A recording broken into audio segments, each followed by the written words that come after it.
Good morning, students, and a very happy new year to all of you. Yeah, I know कि ये जो video है आप लोग न्यू ईयर के बाद देखने वाले हैं, ठीक है। बट ये न्यू ईयर अभी कुछ टाइम तक रहेगा, कहते हैं ना 7 डेज तक, जैसे मेरा बर्थडे रहेगा ऐसे, ठीक है। तो 7 डेज तक ये न्यू ईयर रहेगा, तो आई थिंक आप जब तक देख लेंगे ठीक है। Otherwise accept me 1 January 2021 and it's a happy new year. So student, nuclear physics का आज हम लोग जो यूनिट फर्स्ट है उसके आगे की पार्ट की तरफ बढ़ते हैं, और जो हमारे बेसिकली आज के टॉपिक हैं वो किस में है? न्यूक्लियर एनर्जी के फॉर्म में है, राइट।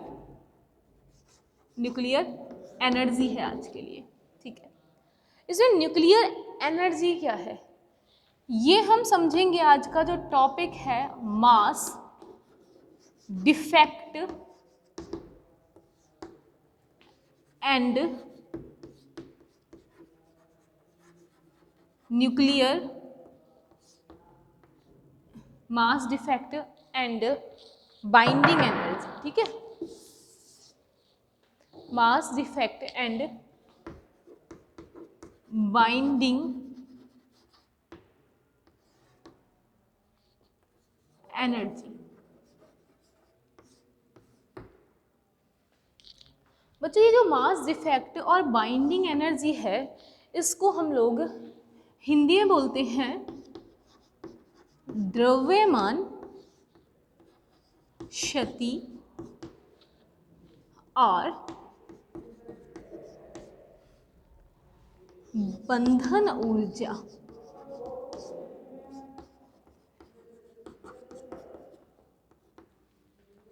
द्रव्यमान क्षति और बंधन ऊर्जा आज का जो हमारा टॉपिक है बच्चों। तो बच्चों देखिए, आज हम लोग जो पढ़ने वाले हैं वो क्या कहना चाहता है। सबसे पहले हम अपने टॉपिक की तरफ चलते हैं, मास डिफेक्ट के बारे में, ठीक। देखो ये होता क्या है, जैसे कि सपोज कीजिए मेरे पास में फ्रीली प्रोटॉन्स रखे हैं। प्रोटॉन ये रखा ऐसे, न्यूट्रॉन न्यूट्रॉन प्रोटॉन ऐसे रखे हुए हैं, ठीक, फ्रीली। अब बच्चों ये अभी आपको मालूम है सब क्या है, दूर दूर होंगे।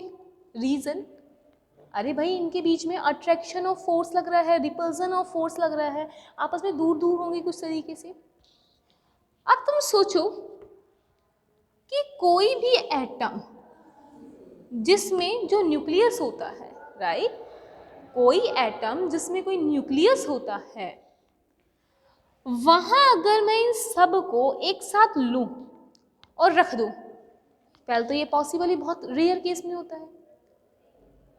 बट अगर नाभिक के अंदर आपको मालूम है ये प्रोटॉन्स पाए जाते हैं, न्यूट्रॉन्स पाए जाते हैं, रिपल्सन अट्रैक्शन सारी प्रॉपर्टी को देखते हुए, तो इसमें देखो 3 नहीं 4 प्रोटॉन है मेरे पास में और 2 कितने हैं? न्यूट्रॉन। 2, 4 प्रोटॉन्स और 2 न्यूट्रॉन्स हैं मेरे पास में।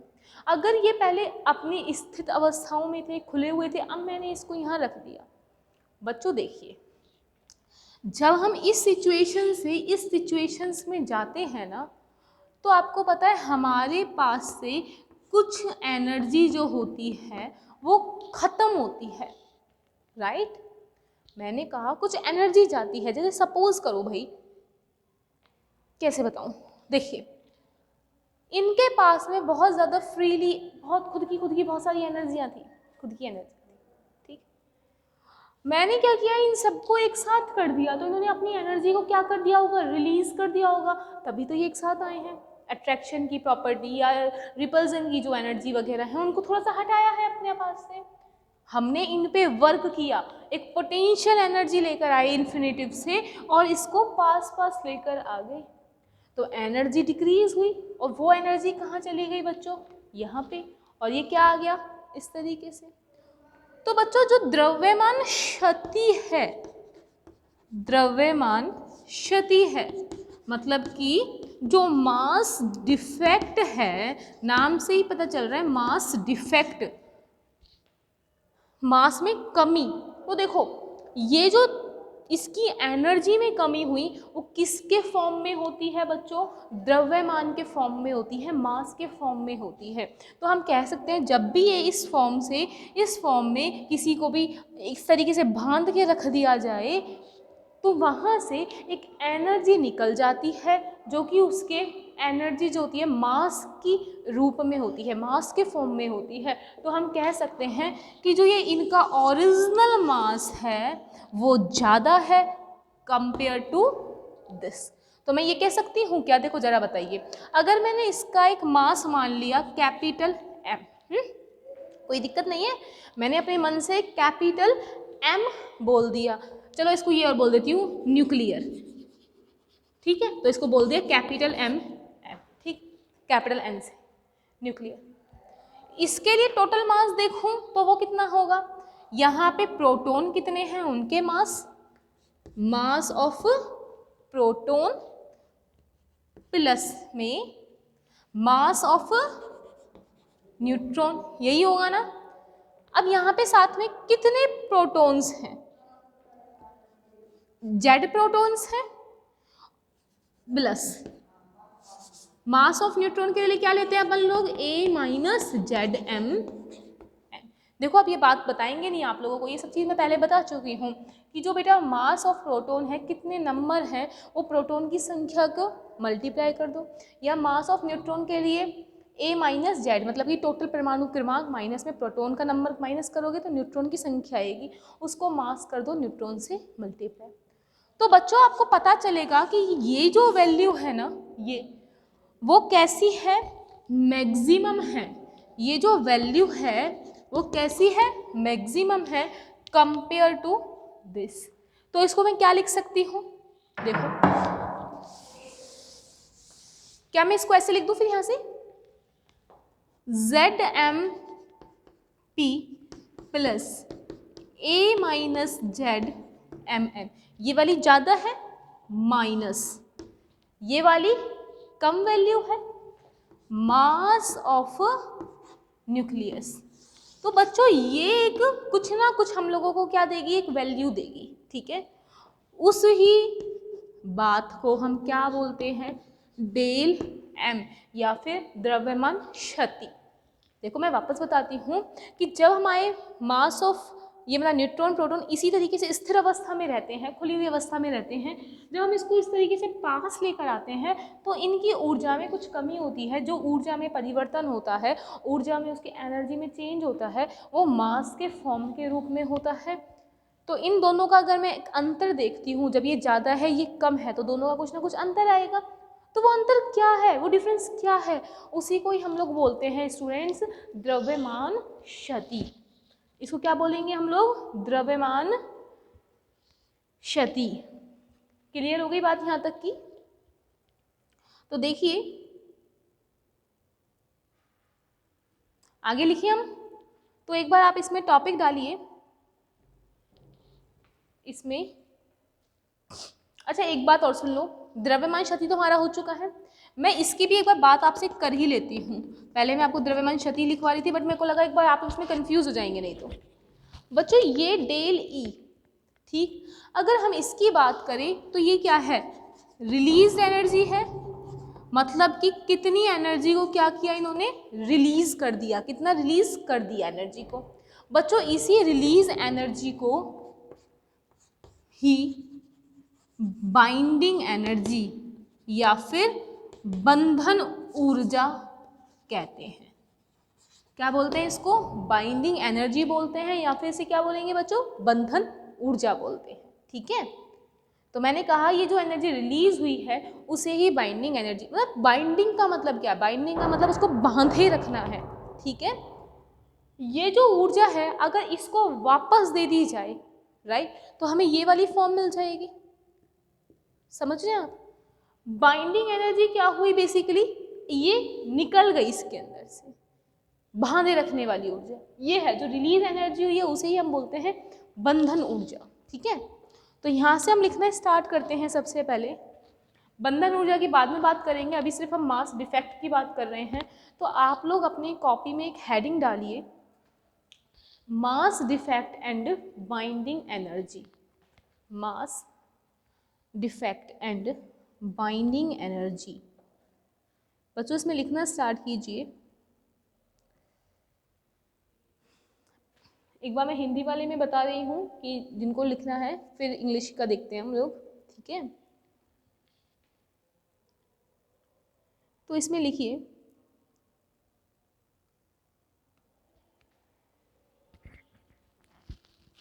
मास डिफेक्ट टॉपिक में लिखना है एक जेड परमाणु क्रमांक, एक जेड परमाणु क्रमांक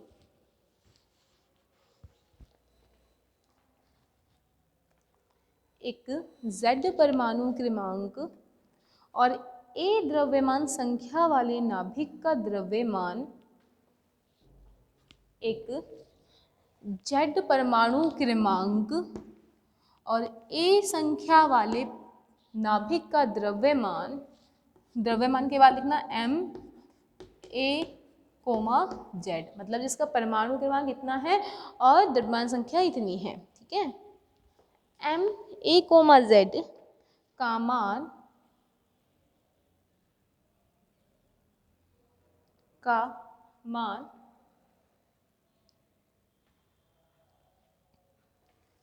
Z M P plus A minus Z mass of neutron, ये लिखो Z M P plus A minus Z M N bracket में लिखना बच्चों इसमें, अर्थात घटक न्यूक्लियोनों का योग, ठीक है। ये लिखा, इसके बाद लिखना अर्थात घटक न्यूक्लियोनों का योग, ब्रैकेट में लिख रहे थे ना, तो ब्रैकेट बंद कर देना यहाँ पे ही, है ना, से कम प्राप्त होता है,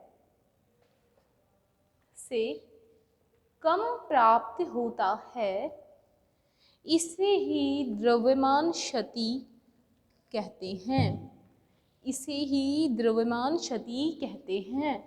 तो नीचे फॉर्मूला लिख लीजिए बच्चों कि डेल एम द्रव्यमान क्षति कितनी आई हमारे पास में, Z M P plus A minus Z mass of neutron minus में एक्चुअल मास, ठीक है। ये हुई क्या, द्रव्यमान शक्ति, सॉरी द्रव्यमान क्षति।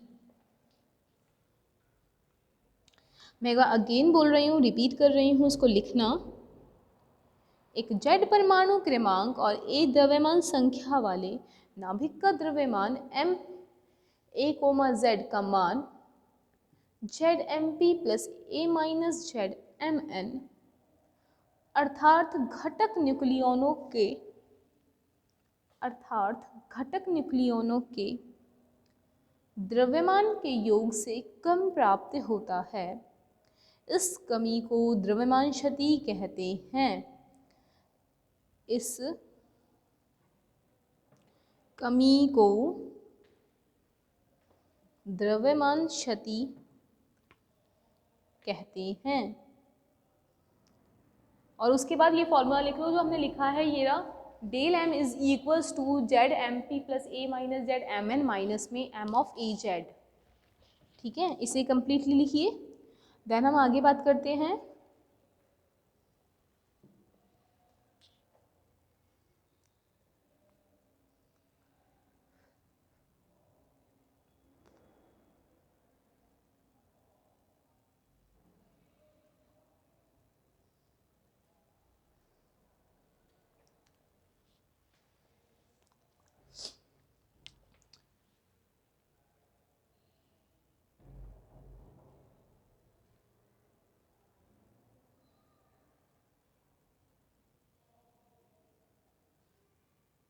और इसके लिए एक बार आप लोगों ने जो इंग्लिश मीडियम वाले स्टूडेंट हैं उन्होंने मास डिफेक्ट टॉपिक डाला हुआ है बच्चों, वो लिख लीजिए इसके नीचे। मास डिफेक्ट के लिए, मास डिफेक्ट के लिए वो लिखिए,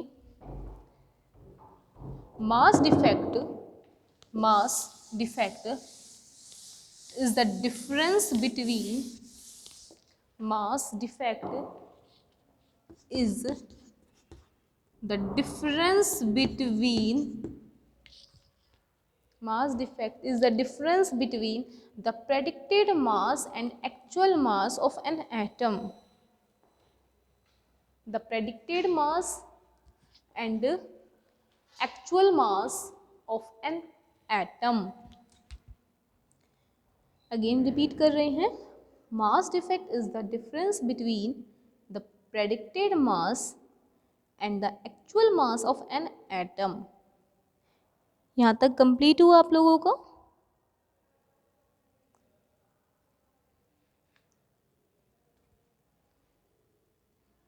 आगे चलते हैं हम इसमें। बच्चों देखिए, अब हम लोगों ने ये पढ़ लिया कि द्रव्यमान क्षति क्या होती है। अब हम बात कर रहे हैं बंधन ऊर्जा की। ठीक, यहाँ साइड में लिख देते हैं हम लोग बंधन ऊर्जा या फिर बाइंडिंग एनर्जी। ठीक, बच्चों देखिए, मैंने कहा आप लोगों को जो ये एनर्जी रिलीज हुई है उसी को ही हम बाइंडिंग एनर्जी कह रहे हैं। ठीक, क्या आप मुझे एक बात बताइए, आप पढ़कर आए हैं क्या आइंस्टीन फॉर्मूला की E= होता है mc²? पढ़कर आए हैं बच्चों? हम इसी के टर्म में देखते हैं क्योंकि जो एनर्जी है वो मास के फॉर्म में ही जा रही है हमसे, तो हम इसीलिए इसके टर्म में देखते हैं। तो मैंने यहाँ से कहा कि जो ये बाइंडिंग एनर्जी है, ठीक है, उसे हम B.E बोलते हैं, binding energy, right. Binding energy जो है वो क्या हुई, यहाँ से रिलीज एनर्जी है। अगर रिलीज एनर्जी को ऐसे लिख सकते हैं क्या, रिलीज मास, तो रिलीज मास कितना हुआ, इसका माइनस इसका मास। तो मैंने इसके लिए लिखा हम लोगों ने कि जो बंधन ऊर्जा है किसी भी एटम के लिए, बाइंडिंग एनर्जी है, उसे लिख सकते हैं डेल m c का स्क्वायर। यहाँ तक की बात कंफर्म हुई आप लोगों को? तो बच्चों यही होती है हमारे पास में क्या, बंधन ऊर्जा। इसको हम बंधन ऊर्जा को जब हम देखना, हम क्वेश्चंस करेंगे ना इसके कुछ, तो हम बंधन ऊर्जा को जब फाइंड आउट करेंगे तब बंधन ऊर्जा में जो ये डेल m है वो क्या है बच्चों, मास डिफेक्ट है। तो हम लोगों को सबसे पहले इस मास डिफेक्ट को फाइंड आउट करना पड़ेगा, फिर ही हम आगे चलेंगे इसकी फॉर्म में। तो देखिए, बाइंडिंग एनर्जी को हम दूसरा इस तरीके से भी बोल सकते हैं कि डेल m, ठीक है, जैसे c² बोला बच्चों, c क्या है यहाँ पे, स्पीड ऑफ लाइट, प्रकाश का वेग है। ठीक, प्रकाश की चाल, ठीक है, स्पीड ऑफ लाइट। देखिए एक बार कितनी होती है, 3 × 10⁸ मीटर पर सेकेंड होती है। ठीक, अगर मैं इसे स्क्वायर करूं, ये हमें मीटर पर सेकेंड में मिल रही है। बच्चों एनर्जी जो होती है वो मेगा इलेक्ट्रॉन वोल्ट में ली जाती है। अगर हम इसको मेगा इलेक्ट्रॉन वोल्ट में अगर लिखते हैं तो जो ये वैल्यू है वो कुछ इस तरीके से बन जाएगी, ये binding energy equal to del of m, मतलब कि मास डिफेक्ट, इनटू में 93.5 मेगा इलेक्ट्रॉन वोल्ट। और बच्चों यही हम लोगों के काम आने वाली है कि बाइंडिंग एनर्जी की जो वैल्यू है वो होती क्या है और वो किसके फॉर्म में होती है। ठीक है, तो 931.5 मेगा इलेक्ट्रॉन वोल्ट से इसको मल्टीप्लाई कर देंगे। अच्छा, मेगा का मतलब आपको मालूम है ना 10⁶ होता है। इलेक्ट्रॉन वोल्ट को अगर कन्वर्ट वापस कराएंगे तो 1.6 × 10⁻⁻19 से कर देंगे, राइट। अब देखिए बच्चों, अगर किसी भी चीज़ की बाइंडिंग एनर्जी ज़्यादा होती है तो हमेशा याद रखना कि वो एटम कैसा होगा, स्टेबल उतना ही ज़्यादा होगा। ठीक है, बाइंडिंग एनर्जी किसी चीज़ की जितनी ज़्यादा होती है वो एटम इतना ही ज़्यादा होगा। तुम सोच सकते हो कि सारे एटम्स खुले रखे हुए थे, नहीं, प्रोटॉन्स और न्यूट्रॉन्स रखे हुए थे, ठीक है, उनमें से उनकी एनर्जी को हटा दिया तब क्या मिला हम लोगों को, एटम मिला। बाइंडिंग एनर्जी जितनी ज़्यादा हटेगी वो आपस में उतने ज़्यादा स्टिक होंगे एक दूसरे से, तो ये स्टेबल पा उतना ही ज़्यादा होगा। तो एक बार इसको लिखना स्टार्ट करते हैं हम लोग बंधन ऊर्जा को।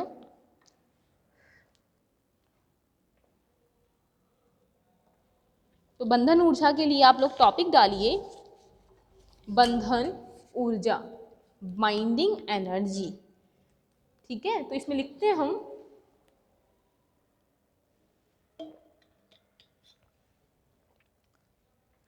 यदि नाभिक को पुनः घटक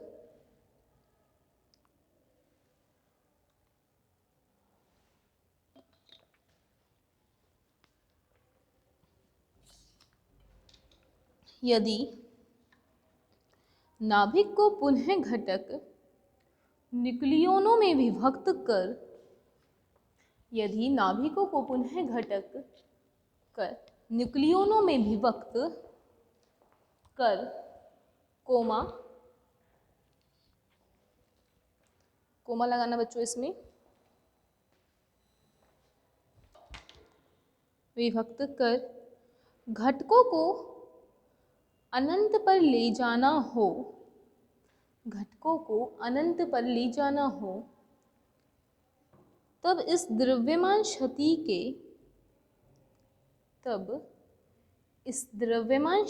के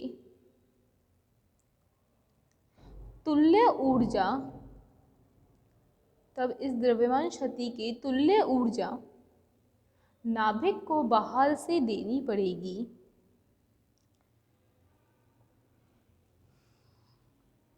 नाभिक को बाहर से देनी पड़ेगी।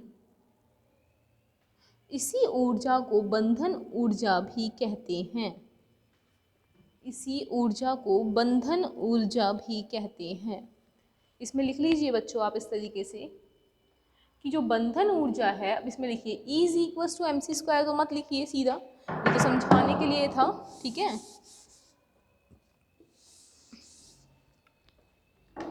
इसको एज इट इज़ लिख लिए, बाइंडिंग एनर्जी इतनी होती है, और फिर डेल mc² ये लिख लीजिए, और बाइंडिंग एनर्जी जितनी ज़्यादा की उसमें स्टेबल होगा, और c क्या होती है, प्रकाश की चाल। ठीक है, इसे लिख लीजिए।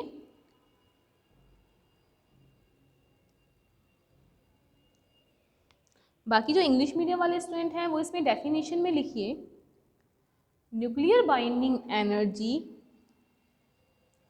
Nuclear binding energy is the energy required to split an atom's nucleus. Nuclear binding energy is the energy required to split an atom's nucleus into protons and neutrons, into protons and neutrons। वापस बोल रहे हैं, nuclear binding energy is the energy required to split an atom's nucleus into protons and neutrons।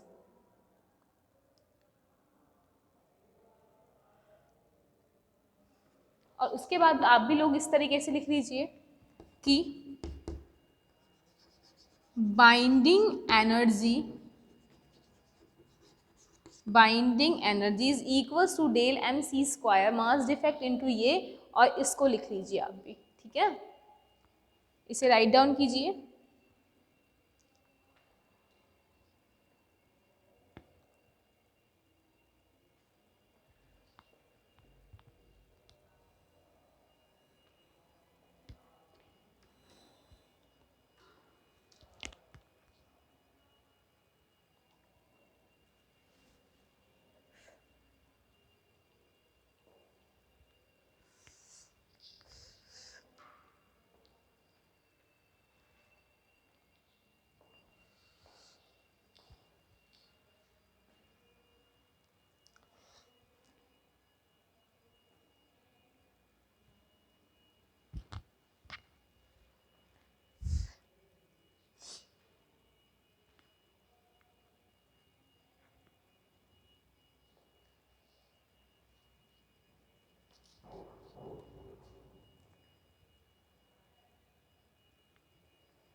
So students आगे चलते हैं, इसको लिख लीजिए एक बार कंप्लीट।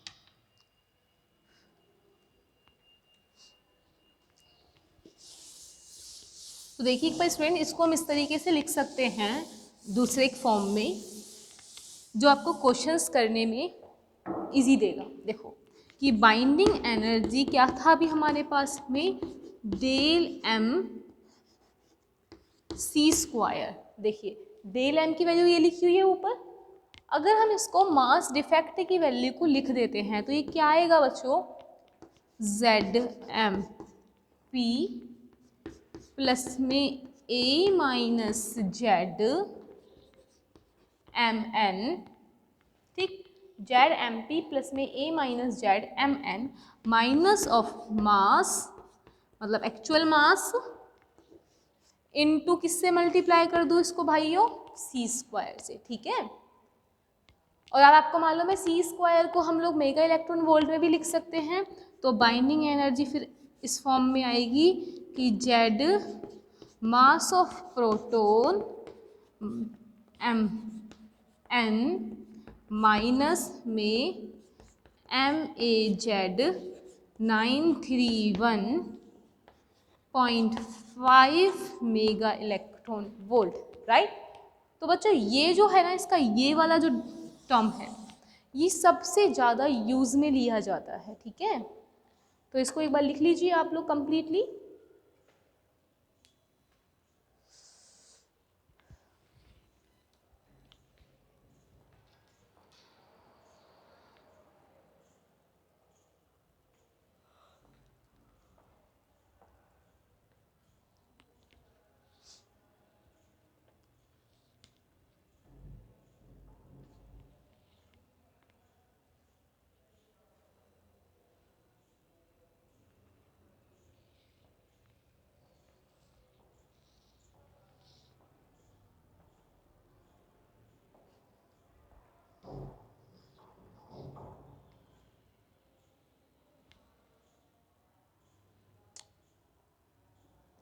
इसे लिखिए, और ये आप लोगों को याद भी होना चाहिए स्टूडेंट, यहाँ पे कंफ्यूज होने की ज़रूरत है नहीं है वैसे तो।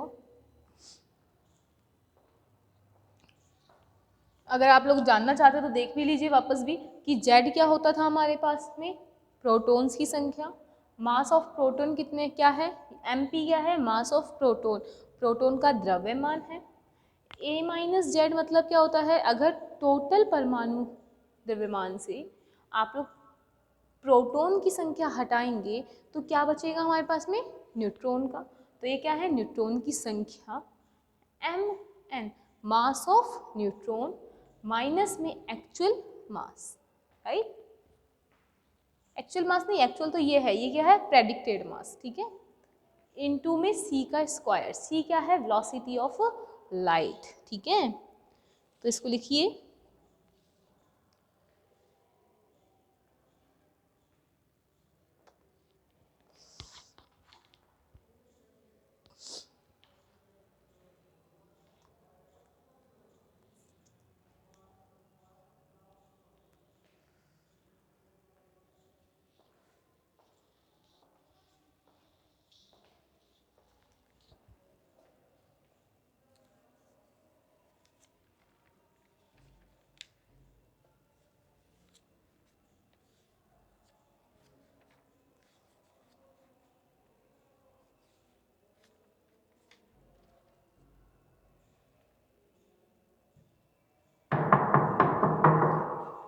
चलो स्टूडेंट साइड में चाहे इसको लिख देते हैं हम लोग कि जो जेड होता है वो क्या होता है हमारे पास में, एटॉमिक नंबर, ठीक है, एटॉमिक नंबर, राइट।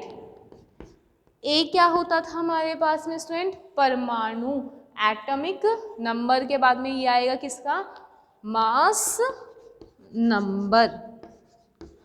फिर बचा हमारे पास में स्टूडेंट क्या, A माइनस जेड, इसको बोल सकते हैं हम लोग न्यूट्रॉन्स के नंबर लिख लो इसको, तो और क्या बोलोगे आप, न्यूट्रॉन्स, है ना। एम ए जेड क्या है, मास है ही है तुम्हारे पास में किसी न्यूक्लियस का, और ये क्या है c का स्क्वायर, तो c को लिख दो आप लोग यहाँ पर स्पीड ऑफ लाइट, ठीक है, कंफ्यूज ना होना, लिख दिया इसलिए ही।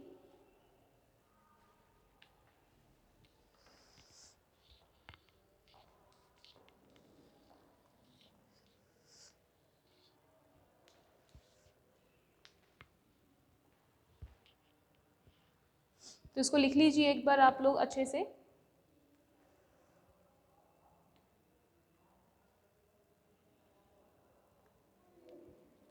तो स्टूडेंट आज हम लोगों ने क्या पढ़ा है, mass defect and binding energy, ठीक है, काफ़ी इजी टॉपिक है।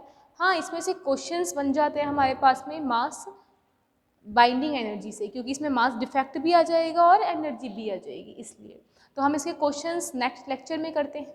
धन्यवाद।